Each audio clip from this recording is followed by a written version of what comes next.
Kia ora everybody and welcome back to the Zing Inspirations. It's been a while, and since the last Zing, of course, here in New Zealand we've had the Christchurch earthquake, and then this morning we woke up to the news of Japan. And so this week's Zing is about those moments where we really get a perspective on life. And I guess for a lot of the people I work with, life starts out as a complaint.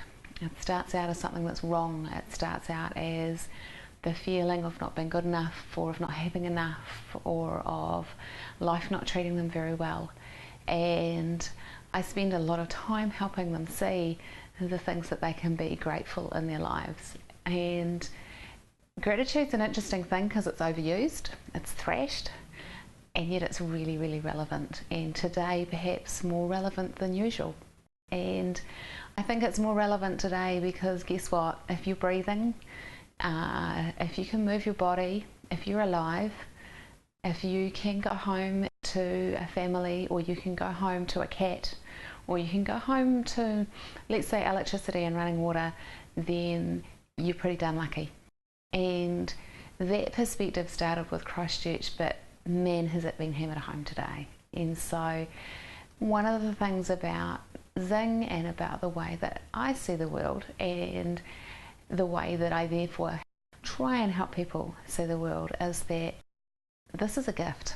You know, it's a gift to be able to breathe, it's a gift to be born, it's a gift to be wherever you are. Because if you're watching this and you're able to see it, and it's likely to be that it's on technology, then you're one of the privileged in the world. And I've borrowed that from a really great video blog by Marie Forleo, and the link to that is in the Zing this week, where she talks about just this subject, about perspective, in her own quirky and fantastic way. But I think one of the things that really stood out to me about that, and I rewatched it today because it came out last week, the thing that really strikes me is that we've got to remember that we're privileged. And that can be kind of hard to do if you're being hit by the recession, or you're being hit by the cuts within universities or within the student world.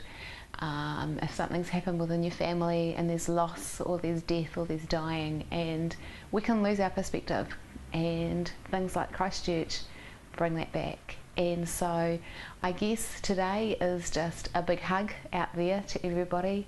If you can feel sad, if you can feel the emotions from all of that and what's going on in your life, then the great thing is you're alive, and that's where life starts from.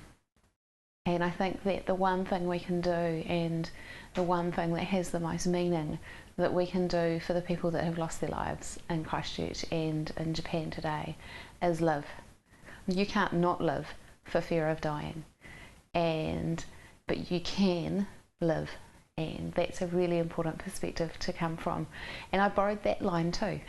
That line is from my husband, and that's something he said to me on our wedding day. And that is, you can't not live for fear of dying. And get out there, have a life. We never know how long or how short it's going to be, but every breath you take is a blessing. And hopefully the one thing we can take from the disasters around the world is that every breath is a blessing. So hopefully these are going to be a bit more regular, so I hope to see you next week. Until then, look after yourselves, hug the people you love, get in touch with the ones you haven't spoken to for a while, and get online and get some inspiration from the likes of Marie Forleo, and look after yourselves out there. Namaste.